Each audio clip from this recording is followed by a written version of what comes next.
Saber-toothed tigers, also known as Smilodons, roamed North and South America for quite some time, along with woolly mammoths. According to fossil evidence, they lived on Earth since approximately 1.8 million years ago. But around 12,000 years ago, during the Quaternary extinction, the saber-toothed tiger went extinct, along with many other animals present during the Ice Age. But what if saber-toothed tigers had managed to survive the mass extinction that took place at the end of the Ice Age, and had lived on until modern day? That's exactly what we are going to talk about right now on Life's Biggest Questions. Hello and welcome back to Life's Biggest Questions, the channel that imagines the impossible. I'm Charlotte Dobre. Don't forget to give this video a thumbs up and let us know in the comments below a question you have always wanted to know the answer to. Saber-toothed tigers are an extinct species of large cat that lived during the Ice Age or Pleistocene epoch. In fact, they were not actually tigers, they were an entirely different species of big cat. In their time, saber-toothed tigers were one of the largest carnivores living in North America. They were about 5 feet long and weighed 440 pounds. They had short limbs and had the build of a bear. Saber-toothed tigers snacked on large mammals, like elephants, rhinos, and others. Perhaps the coolest thing about saber-toothed tigers are their teeth, but they definitely got the short end of the stick when it came to evolutionary advantages. Sure, their huge canines were up to 8 inches long, but that doesn't mean that they were effective at killing prey. Sabers' huge teeth, as scary looking as they were surprisingly brittle, and they broke very easily. Oftentimes, their canines were completely ripped off during combat. To make matters worse, their jaws were not all that powerful either. Even though they could open their mouths quite wide to an angle of 90 degrees, their bites were not that effective. They were actually a lot less powerful than the jaws of felines of the same size. Sabers' big canine teeth got in the way of biting down with much force, so as cool looking as those canines were, they actually were pretty pointless from an evolutionary standpoint.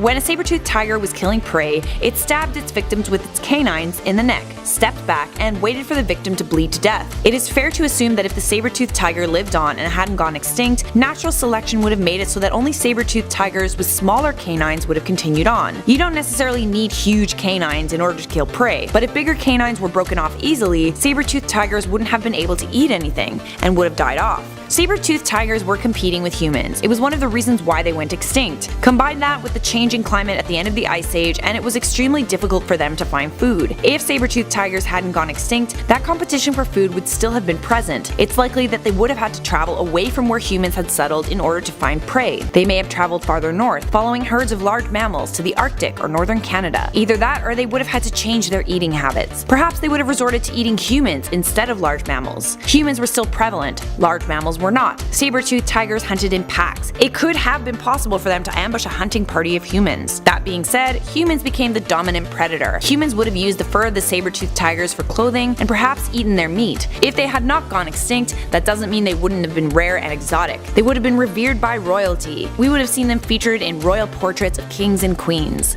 In the modern era, saber-toothed tigers would be protected by animal conservationists. But truth be told, if the saber-toothed tiger hadn't gone extinct, not all that much would change. There are other species of large cats in North America, like cougars. Life may have been different for ancient aboriginals who lived in forests, the saber-toothed tiger's habitat, but it's likely that because humans were the ones who were responsible for their extinction, saber-toothed tigers would have tried to avoid humans completely, living out their existence in remote, colder areas of the globe. For now, I'm Charlotte Dobre, and you've been watching Life's Biggest Questions. 70 million years ago, during the late Cretaceous period, there lived a giant marine lizard known as the Mosasaurus. Mosasaurus roamed the oceans around Western Europe and North America. Because this was the Cretaceous period, the last era of the dinosaurs, it was one of the last mosasaurids to exist. But what it lacked in timing, it made up for in size. Mosasaurus could reach lengths of 17 meters or 56 feet and weigh 28 tons. Mosasaurus went extinct at the same time as the rest of the dinosaurs, at the end of the Cretaceous period. But what if it didn't? What if Mosasaurus still existed? That's what we're going to talk about right now on Life's Biggest Questions. Hello and welcome back to Life's Biggest Questions, the channel that imagines the impossible. I'm your host, Charlotte Dobre. Don't forget to like and subscribe and let us know in the comments below a question you have always wanted to know the answer to. You know that part in Jurassic World where there was a feeding show and a gigantic crocodile-looking dinosaur ate a great white shark? Yeah, that was a Mosasaurus. Let's say somehow whatever killed the dinosaurs at the end of the Cretaceous period did not manage to get rid of Mosasaurus, and it was able to live on until modern day. The Mosasaurus looked like it was a cross between a whale and a crocodile. Mosasaurus is believed to have lived in salt water, but other types of Mosasaurus have been known to live in freshwater rivers as well. It swam near the surface of the water because, despite the fact that it had rather large eyes, it had poor binocular vision. vision. It also lived near the surface of the water because it breathed air, making it a lizard, not a fish. Even though it had poor vision, it also had a huge double-hinged jaw and massive teeth. Mosasaurus was a carnivore.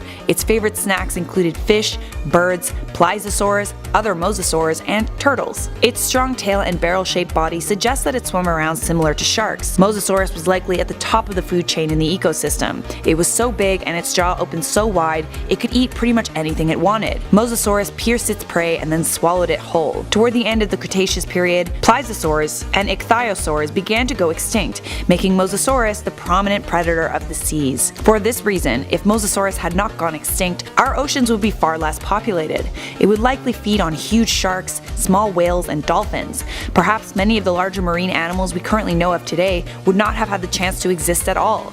Mosasaurus would have just eaten all of them, especially sharks. Mosasaurus loved sharks. The interesting thing is, passengers of a Carnival cruise back in 2014 claimed to have seen a huge creature of some sort swimming near the ship, which was in the middle of the Gulf of Mexico at the time. It became known as the Carnival Cruise Monster, and a passenger named Paul George described what he saw as being a huge monster, 50 feet in length. The creature came up for air, but there was no spouting. It exhaled below the surface of the water like a crocodile. To this day, it's unclear what Paul George saw, but it definitely was out of the ordinary. Perhaps Mosasaurus didn't even go entirely extinct, and they could be roaming around our vast oceans and we would have no idea. Based on this account, one could assume that Mosasaurus could live alongside humans at sea, as long as the boats were big enough. But it would mean bad news for fishermen in smaller boats, as well as people who love to sail recreationally. Mosasaurus' jaw was so wide it could pretty much just swallow a whole boat in one go. That wouldn't, however, mean that humans would have to avoid the sea completely.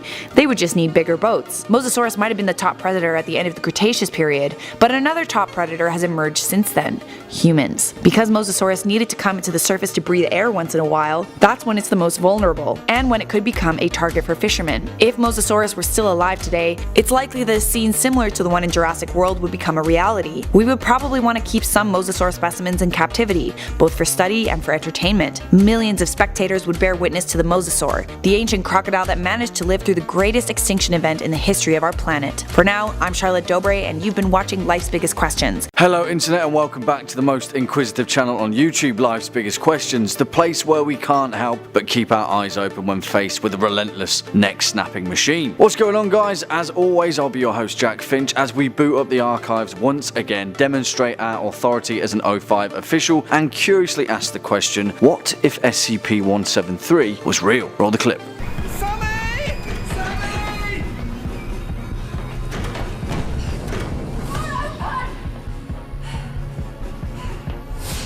Fun fact, actually, because many people commonly think that SCP-173 was ripped off from Doctor Who's Weeping Angels, first aired on the 9th of June 2007, but in fact SCP-173 was the first ever skip created on the X boards of 4chan and predated Doctor Who's episode by several months. In fact, it spawned the entire SCP canon and is the reason that we're even here discussing the possibilities of a terrifying fictional scenario and the consequences of a containment breach. Coincidence? Well, I'm not entirely sure, but the Blink episode actually gave us quite a credible insight into our hypothetical scenario, so let's learn a thing or two. Before we jump into that though, you know the drill by now, guys. Make sure to hit that thumbs up button if you're a fan of this video, the SCP Foundation, or just LBQ in general. Then be a dear and hit that thumbs up button as well as that subscribe bell so you can stay up to date with our latest and greatest questioning uploads. On with the show. So what exactly is SCP-173, you may ask? Is it a hulking space beast summoned through a keyhole? Is it an indestructible hateful lizard that just can't die? Well, no, it's a statue, really, but sometimes the fear of the uncanny is far more terrifying than you think. SCP-173 is a Euclid-class object of unknown origin and is interestingly classified as usually a skip of such destructive hostility would be Keter class, but the difference here is the ease of its containment. It's a relatively easy process to deal with Euclid-class objects and shut away within their containment procedures. Or is it? 173 is a statue-like object constructed from concrete and rebar, with traces of Krylon brand spray paint. In other words, it wouldn't look out of place in a graffiti exhibition. SCP-173 is animate and extremely hostile, despite appearances that may indicate otherwise. The object cannot move while within a direct line of sight, and thusly, line of sight must not be broken at any time with the object. This is incredibly important. The Foundation's containment procedure is actually pretty straightforward and is essentially seal it in a box and hope for the best. The object is reported to attack by snapping the neck stake at the base of the skull, or in more rare circumstances, by means of strangulation. In the event of an attack, personnel are to observe Class 4 hazardous object containment procedures. You know those ones. SCP-173 regularly secretes a strange reddish-brown substance in the area around it, which is commonly believed to be a combination of feces and blood. The origin of these materials are unknown, but by orders of the Foundation, enclosure must be cleaned on a bi-weekly basis to keep the reddish-brown substance from building up. It is a commonly held belief in the Foundation that this substance are the beginnings of a second spawn of SCP-173 in an intentional attempt to replicate itself. Personnel who are assigned to the container on a cleaning duty are instructed to alert one another before blinking in an effort to constantly maintain a field of vision and thus negate the skip's line of attack. But, well, actually, we're lying to you, dear listeners, because special containment procedures for SCP-173 aren't as straightforward as we initially described. In fact, as recent revised entries have shown, an XK end of the world scenario has already been brought about via the unknown actions of SCP-173. Remember that strange reddish-brown substance that we spoke about? Well, in one initial instance, SCP-173 appeared to multiply itself, producing 2 identical copies, resulting in the deaths of 2 D-Class personnel. After being moved to separate cells, a separate multiplication event occurred, creating 4 copies of itself, labeled SCP-173 1 through 4, and the object being reclassified as Kita.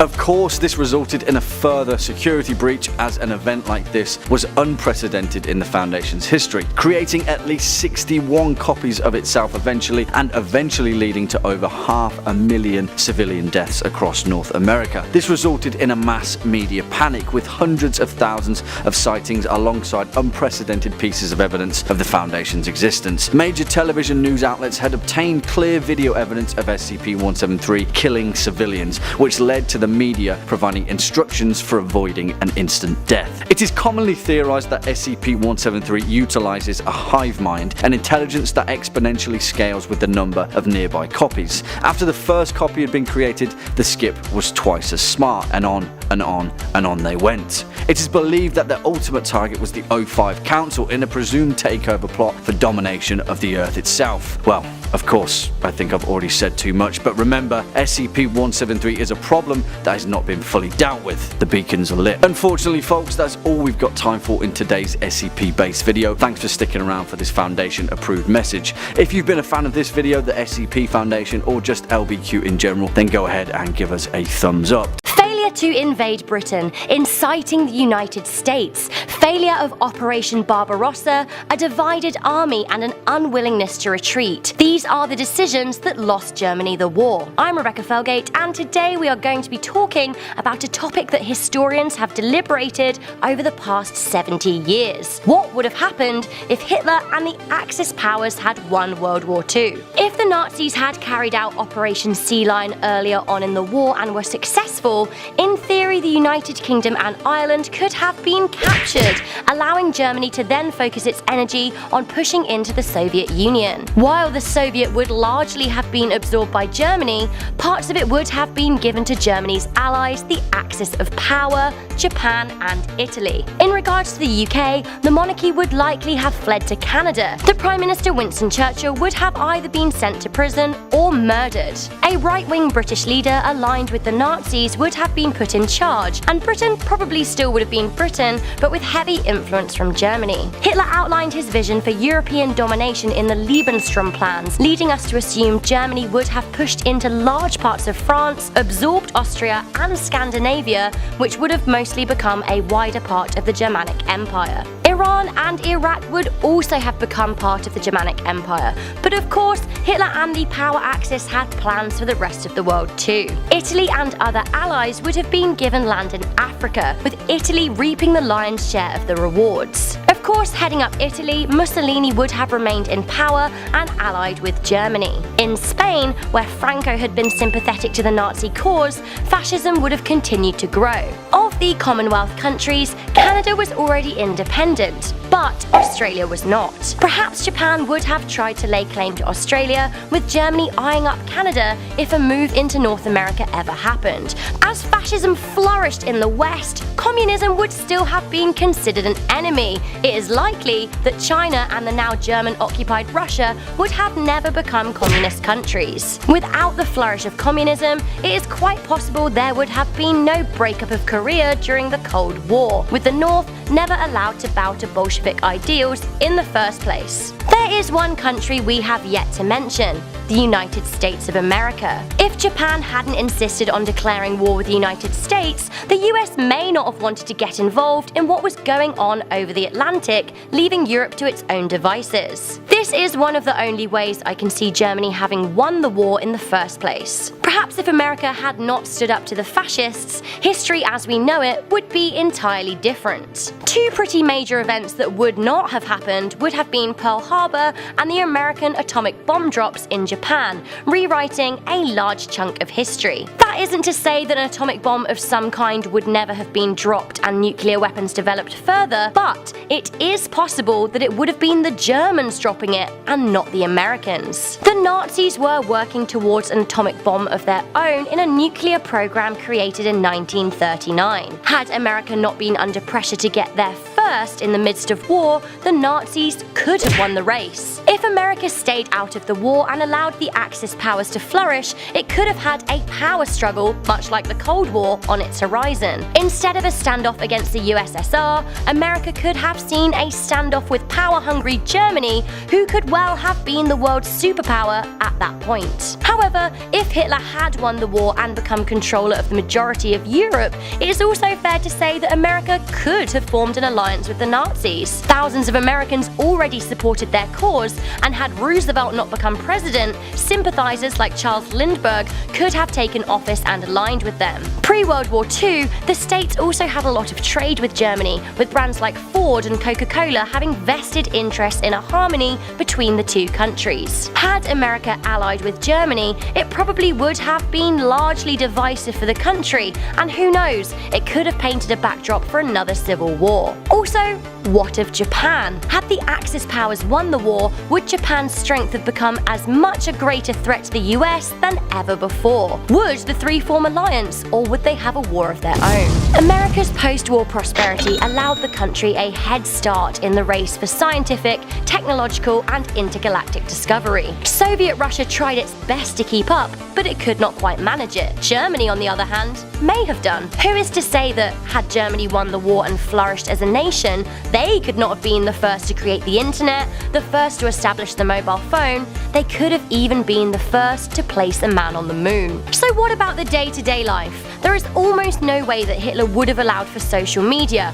or if he did, it would have been heavily surveyed. Our cultural landscape would be totally changed too. In a totalitarian world, Hitler's Third Reich would commission all films and television shows, with no independent art allowed to be created. The same of course goes for books, theatre, paintings, drawings, and sculptures that didn't comply with his ideals. Works like Harry Potter would not exist, and in school, children would read Mein Kampf and train in sports. At home, mothers would be in the kitchen, where Hitler thought they belonged. There are so many ifs and buts and maybes surrounding the prospect of the Second World War ending differently. It's hard to say exactly what would have happened. What we know for sure is that the world would have been geographically and culturally different. Ultimately though, when one rules a society governed by fear and the elimination of choice, it is automatically unsustainable. People will never be able to act in a uniform way. We are individuals by nature, as much as Hitler did not want us to be.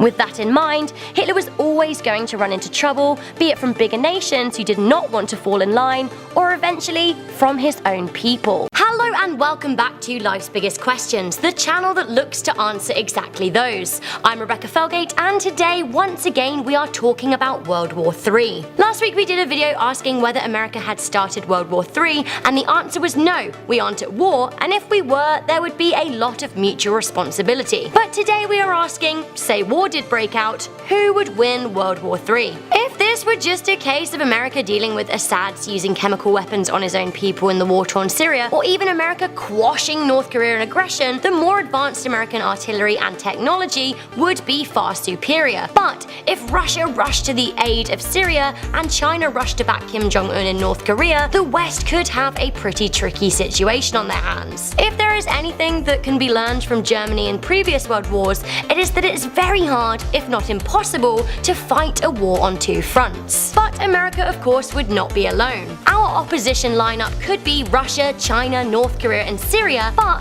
teamed up South Korea and the United States would almost undoubtedly have the backing of Canada, the UK, and large parts of Europe. Let's have a look at military strength. The USA, in theory, has the most powerful military in the world. There are 1.4 million active troops in the States, 13,892 aircraft, 8,848 tanks, and the biggest naval fleet in the world, which includes 288 battle force ships and over 300,000 active personnel. The United States budget is almost 10 times that of Russia's, with the States slapping down $577 billion on war compared to Russia's $60 billion. Russia, North Korea, China, and Syria's naval fleets combined are nothing compared to the United States, without factoring in their powerful allies like the UK and South Korea. China, however, is less well equipped, but does have more active troops, 2,333,000 to be precise, and Russia, well, their only upper hand is controlling a lot of oil. Nuclear weapons, who has them? Well, Russia actually has the most, 7,300 to the United States 6,970. North Korea has about 10,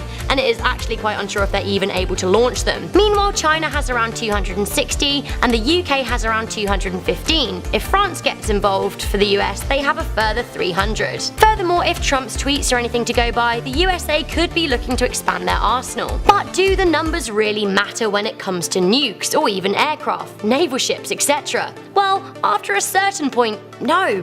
They don't really matter. As Russian leader Vladimir Putin once said, Russia could destroy America in half an hour or less, and if they ever did press that button, the US would resort to mutually assured destruction, something laid out by John F. Kennedy during the Cold War. Russia could see some US-sent Minuteman III rockets that would all but vaporize them. Perhaps winning the war really comes down to who can push a button fastest. But let's evaluate that word winning for a second. What exactly would winning entail? World War I claimed the lives of 18 million people. Around 4 times the amount were killed in World War II just some 25 years later, with a low-end estimate death toll of 75 million. Now, over 70 years of worldwide peacetime later, imagine how many people would die. 2 nukes were dropped in World War II, on Hiroshima and Nagasaki. Do you know how powerful those bombs were compared to what we have today? Well, today's bombs are thousands of times more powerful. Some 230,000 people died horrible deaths in those 2 blasts alone. Some even had their skin melted off their bodies. If the world went to war today, tomorrow, in a week, in a month, in a year, whenever,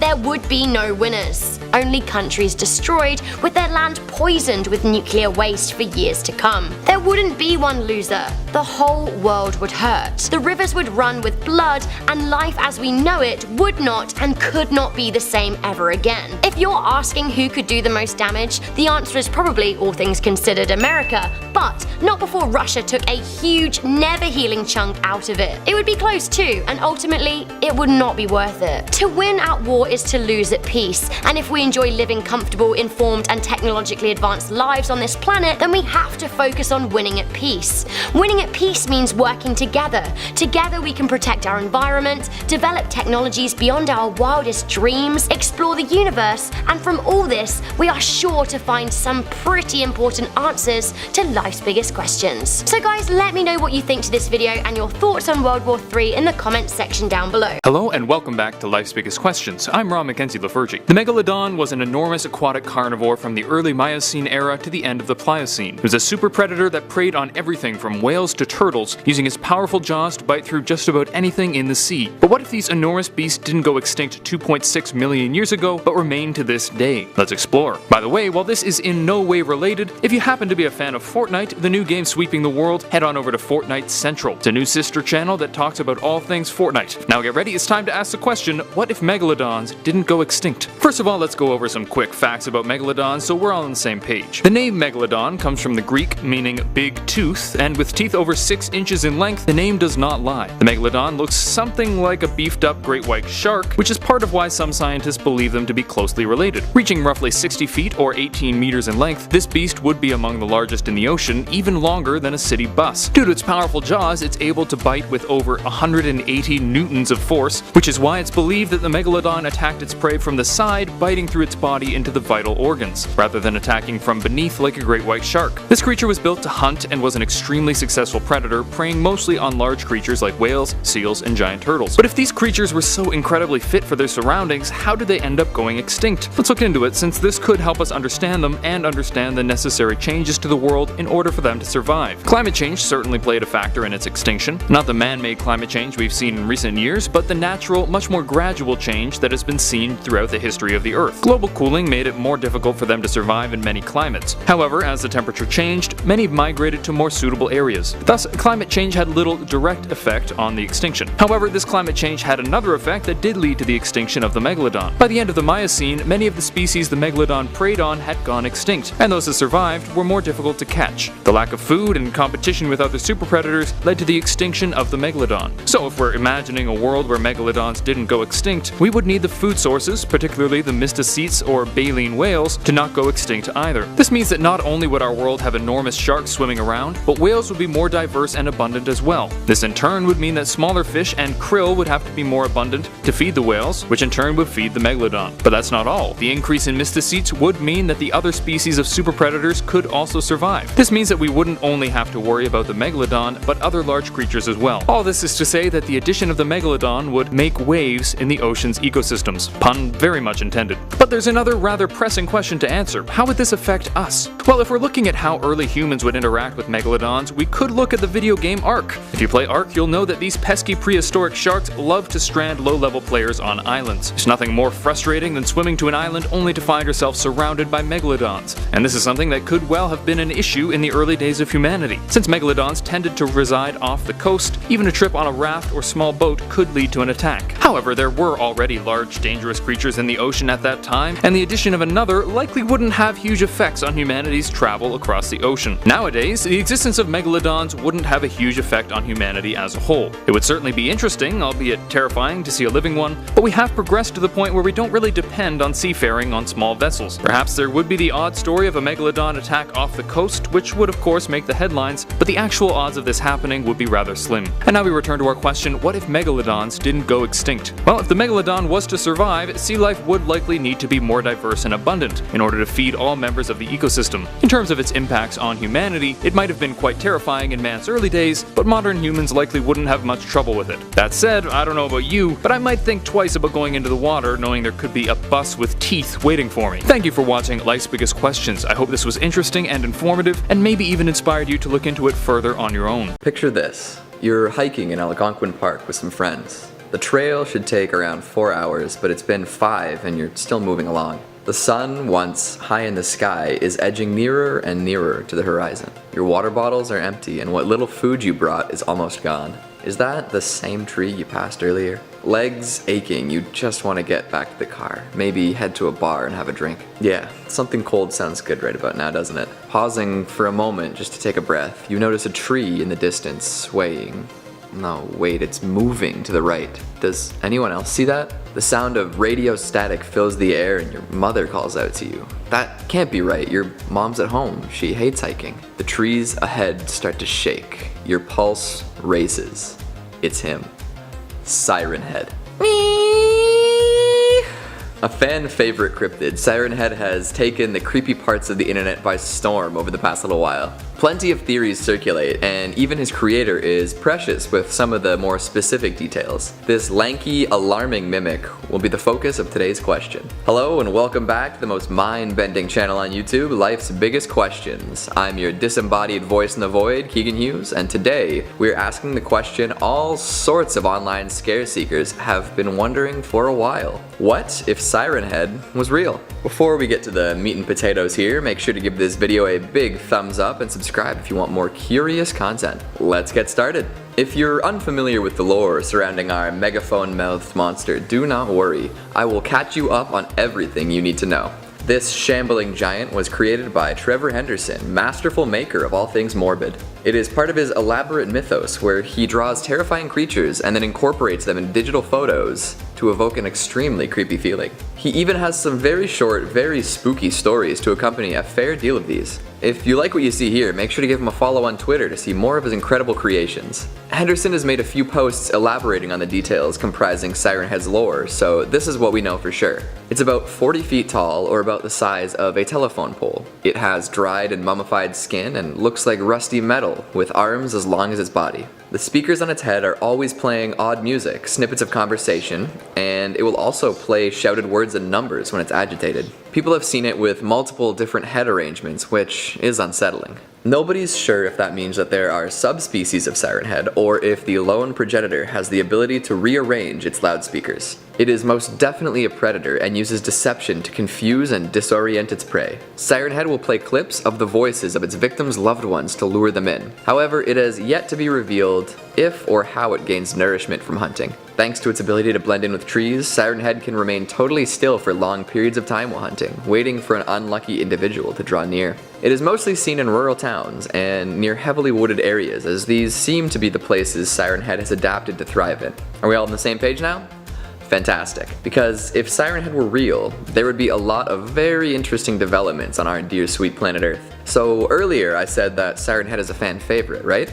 Well, upon being discovered as a very real and tangible creature, people would start to worship it. That's not to say that immediately people left and right would convert to Sirenism, but I think its already robust fanbase would definitely look to it as some sort of celebrity or minor deity. More t-shirts would be made, Siren Head videos would go viral, heck, people would even probably start organizing expeditions to try and come in contact with one. Forget the fact that it's extremely dangerous and will kill you. It's time to go visit our friend Siren Head. Now, beyond the scope of regular fandom, it is entirely possible that Siren Head cults pop into existence. Similar to the deity worshipping communities in movies like The Ritual or Rosemary's Baby, people would gather to bask in the glory that is a 40-foot broadcasting beast. Rituals and traditions would be developed, and I'm sure human sacrifice would eventually be introduced into the lifestyle of the worshippers. Whether or not these communities would be sustainable, I guess we'll just have to wait and see. Our lanky friend here doesn't have a long list of people he's spared, but humans are resilient. As time went on, people would begin to find patterns and meaning in the different music, voices, and sounds produced. Omens and predictions would be made based on what sort of noises Siren Head generated. Kinda like reading tea leaves, among other types of divination. Again, these predictions wouldn't be reliably accurate, but people see what they want to see, right? It's likely that people would try to find out the sources of all of Siren Head's sounds, but I think that's a recipe for disaster. There are some questions that we're just better off not knowing the answer to. I'll leave it at that. Now, these Siren Head worshippers would not be in the majority. Most rational humans would want to stay the hell away from this thing. Cool as it is, it's creepy, dangerous, and unexplainable. Definitely not everyone's first choice for life mascot. So life outside the forest communes would not likely change too much. Leisure activities like hiking, camping, and hunting would be more closely regulated and, quite honestly, would probably lose a lot of popularity. No one would want to risk a night in the woods with a flimsy tent to protect them. Additionally, there would need to be some changes made in rural communities. A system for detecting and tracking Siren Heads would have to be put into place in order to keep innocent people living near forests safe. Whether that means increased ranger patrols or some sort of electronic tracking, it would have to be made effective quite quickly to prevent massive loss of life. In fact, we may see some sort of rural exodus, with huge amounts of people abandoning their pastoral lives in favor of cities free of supernatural risk. Boy, wouldn't that be creepy? Abandoned homes and cottages littering the countryside, as Siren Head and his worshippers roam the wastes. Driving along country roads late at night would take on a whole new level of terror. Keep your radio on low, just in case you hear a different channel playing somewhere outside the car. It's time to put the pedal to the metal. What bothers me most about Siren Head is the aggressive mimicry it exhibits. How did it come to look the way it does? Did it notice that humans took no notice of its presence thanks to its appearance? When did it figure out how to mimic the voices of loved ones to lure them in?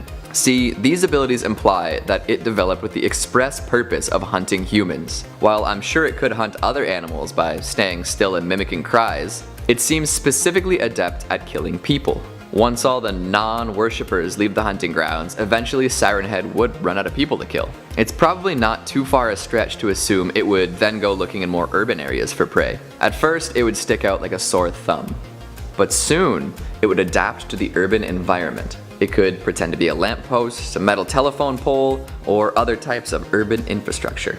Good Samaritans answering a call for help would be greeted with swift death. The sirens of emergency vehicles so commonly heard on city streets would be replaced with the siren call of the tall, slim hunter. If there's only one Siren Head, this wouldn't be the worst thing in the world. But if the multiple subspecies theory is true, we would be in big trouble. Now, that is just one theory, and it could play out totally differently. Siren Head could be a misunderstood monster with some kindness in it, Iron Giant style. I'd pay big bucks to see Siren Head dunk a basketball or DJ a wicked bush party. But hey, there's no way to know what would actually happen until it does. Until then, be careful out in the woods, okay? Call your mom before you start the hike, yeah? The Kraken is a giant monster squid from Jules Verne's iconic book, 20,000 Leagues Under the Sea. It also has its roots in fishermen's tales from Norway and Greenland. The scary thing about the Kraken is you can't see it coming. It waits under your boat in the dark water. Legend has it that if you start catching too many fish, you should row away for your life because the Kraken might be under your boat,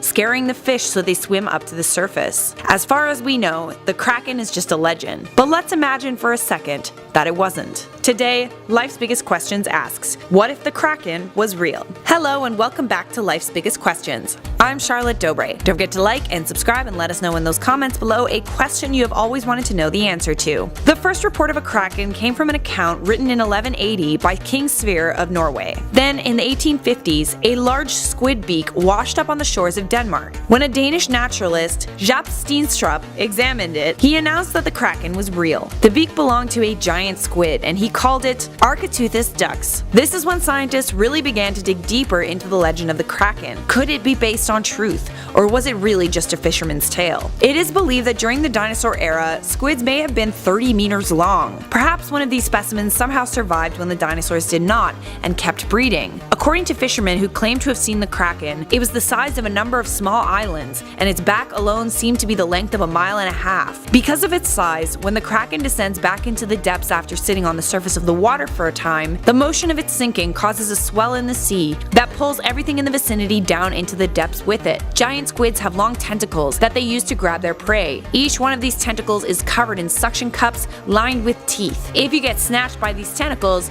you won't be able to free yourself. Once it has you in its grasp, a giant squid takes small, delicate bites. So needless to say, it would definitely suck to be eaten by a Kraken. So for starters, if the Kraken was real, imagine what that would mean for sea travel. Sea travel was the main way to get around until very recently, especially for the Vikings. If there really was a giant squid, Nordic people may never have invaded much of the world. The entire history of the Vikings might not have occurred. If the Kraken was anything more than a sailor's legend, it is unlikely any of the Americas would have been discovered until aircraft were invented. Let's be honest, if there really was a giant bloodthirsty squid swimming around, there would be mass public hysteria surrounding it. There would no doubt be attempts to track it down and kill it. History would be filled with tales about epic battles between sea monsters and brave sailors. But just because there would be attempts to track the Kraken down, that doesn't mean those attempts would be successful. Cephalopods like squids and octopus are known to be the most intelligent creatures in the ocean. What's more is, they hang out in the deepest, darkest parts of the ocean. If a Kraken wanted to escape,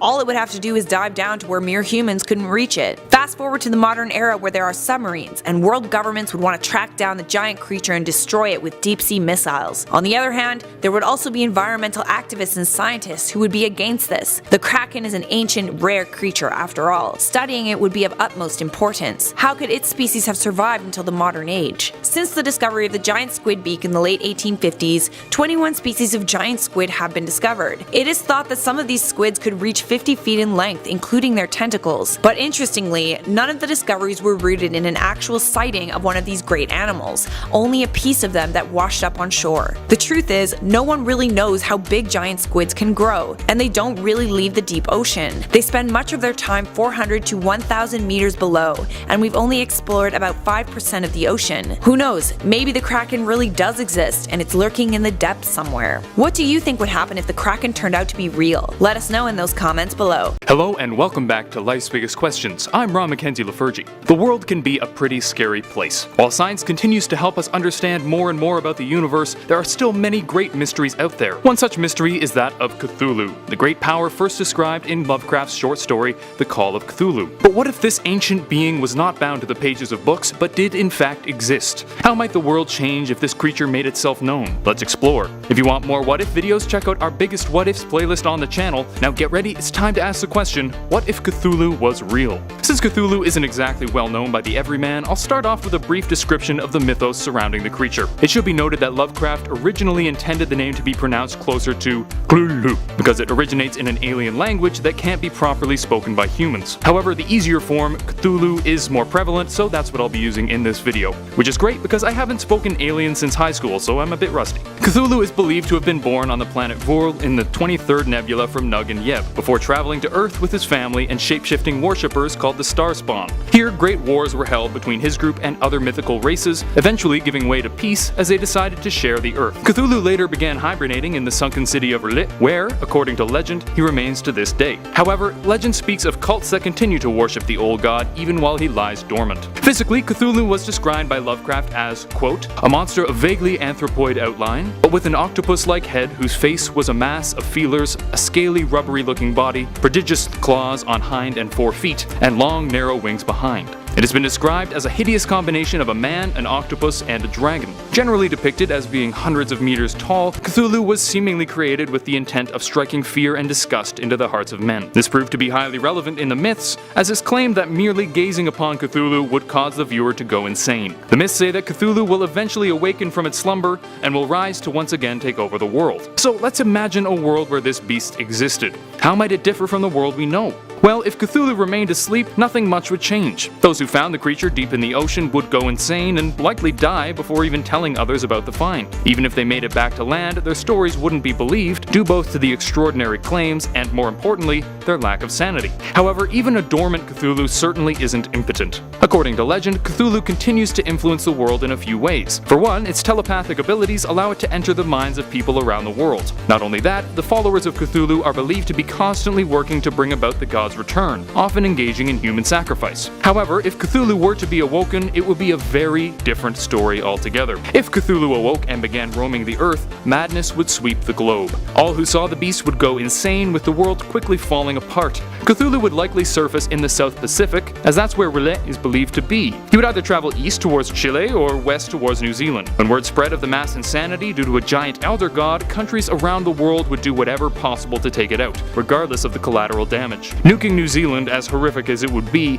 far better than allowing the world to fall into madness. Unfortunately, humanity's attacks would likely be ineffective. In most depictions of Cthulhu, it's claimed that it would simply reform after destruction if hit with a nuclear bomb, much like it did in one story after being cut in half. Furthermore, it could be that the Earth would become overrun by the spawn of Cthulhu. It's believed by some that this alien race known for worshipping the Great One was created by Cthulhu himself, and upon awakening, he would once again bring them to life, to act as his foot soldiers and to lead the human slaves. As if the hulking behemoth wasn't enough to deal with, now we'd have terrifying shape-shifting creatures in the mix. This would make it essentially impossible for humanity to come out on top, or even find a place to hide. All this means that humanity would be more or less powerless to stop Cthulhu, who would take over the Earth, once again reclaiming it for itself and its worshippers. Those humans who survived might be allowed to keep their sanity in return for subservience, but the Earth and humanity as we know it would likely be gone forever. And now we return to our question, what if Cthulhu was real? Well, if it stayed asleep at the bottom of the ocean, the world would be much the same, aside from the odd sacrifice and confusing dream. However, if it was awoken, there's a good chance that humanity would be done for. With little chance of harming the Great One, we would most likely either be destroyed, driven mad, or enslaved. So let's all cross our fingers and hope that this is, in fact, just a myth. 60 million years ago, following the mass extinction of the dinosaurs, giant snakes roamed the Americas. The biggest of these snakes was known as Titanoboa, and it was just as terrifying as it sounds. Related to modern-day boa constrictors, Titanoboa was a monster. Thankfully, Titanoboa went extinct. But what if it didn't? That's exactly what we're going to talk about right now on Life's Biggest Questions. Hello and welcome back to Life's Biggest Questions, the channel that asks the questions everyone else is too afraid to ask. I'm your host, Charlotte Dobre, and if you enjoy our content, leave a like, subscribe, and turn on those notifications. Is there anything scarier than a gigantic snake? Maybe me when I wake up in the morning. A team of scientists found a Titanoboa fossil at an open pit coal mine in Colombia. The Titanoboa makes modern-day anacondas look like toys. According to fossils, Titanoboa was 12.8 meters or 42 feet long and weighed about 1,100 kilograms or 2,500 pounds. But because snake fossils are extremely hard to find, it's not completely out of the question that it could have grown to be even larger. It's believed that Titanoboa ate large turtles and Crocodilomorpha, which were essentially giant crocodiles. The Titanoboa lived in what is believed to have been the first recorded neotropical forest that ever existed, where Central and South America exist today. How did Titanoboa get so big? Well, back during the Paleocene era, the Earth was quite a bit warmer. The average temperature of its habitat was on average about 32 degrees Celsius or 90 degrees Fahrenheit. The warm climate allowed for cold-blooded snakes to grow very large, much larger than any snake we currently know of. Even to this day, as you move away from the equator, ectothermic animals decrease in size. Titanoboa became the rainforest's top predator, and for good reason. It is the biggest snake to ever have lived. Titanoboa killed its victims using asphyxiation, where it wrapped itself tightly around its prey and squeezed until its prey suffocated. Once you're in Titanoboa's mouth, there is no escape. Row upon row of sharp, curved teeth that point to the rear of its mouth keep the prey moving toward the stomach. Titanoboa slithered around in water and swamps. Thankfully, it began to go extinct toward the beginning of the Miocene era. But now that you know a little about Titanoboa, let's talk about what would happen if it never went extinct in the first place. First things first, because Titanoboa would need to live in warmer climates, it would only be able to survive in rainforests near the equator. This would be good news for everyone who lived farther north or south of the equator. It would, however, mean bad news for any Central and South Americans that lived anywhere near the habitat of the Titanoboa. Indigenous people in the area like the Aztecs and the Incas probably would have regarded Titanoboa as a god and would have made sacrifices to it. That is, if Titanoboa didn't prey on them. Perhaps Incas or Aztecs wouldn't have even existed. As Titanoboa hunted mostly in water, a way for forest-dwelling people to escape it would be to build their homes in trees. The entire history of Central American indigenous peoples might be different. In modern times, there would of course be hunters who would try to track down Titanoboa for various reasons, perhaps even for food. Titanoboa meat would be considered a delicacy, one food connoisseurs would be eager to put on their plates. But catching a Titanoboa would not be easy. Navigating the difficult, swampy terrain of the rainforest would be, needless to say, hard. But one thing you could do to lure it close would be to set a trap. Crocodiles, the Titanoboa's main food source, also lived until modern day. Set a trap with a crocodile and wait for a boa to come to you. Once it devoured its meal, like most snakes, it would be tired and less likely to attack. This would be the perfect time to strike. At the same time, countless books and television shows would be made about the Titanoboa. Nature shows like BBC's Planet Earth would do everything in their power, even risk lives to get footage of it. It's not likely that it would be kept in zoos. After all, it's huge and it would have to be fed crocodiles. No one knows exactly why Titanoboa went extinct. The main theory is that the temperature of the Earth began to cool. The hotter the temperature, the bigger the snake. But the same is true for the opposite. This is because in places where the temperature is constantly hot, the metabolism of reptiles operates sufficiently. The bigger a snake gets, the more energy it needs to sustain it. But once the global temperature began to drop, the Titanoboa's metabolism could not adjust, and eventually, it went extinct. And I'm not mad about it. I don't know about you, but even small snakes scare the crap out of me. For now, I'm Charlotte Dobre, and you've been watching Life's Biggest Questions.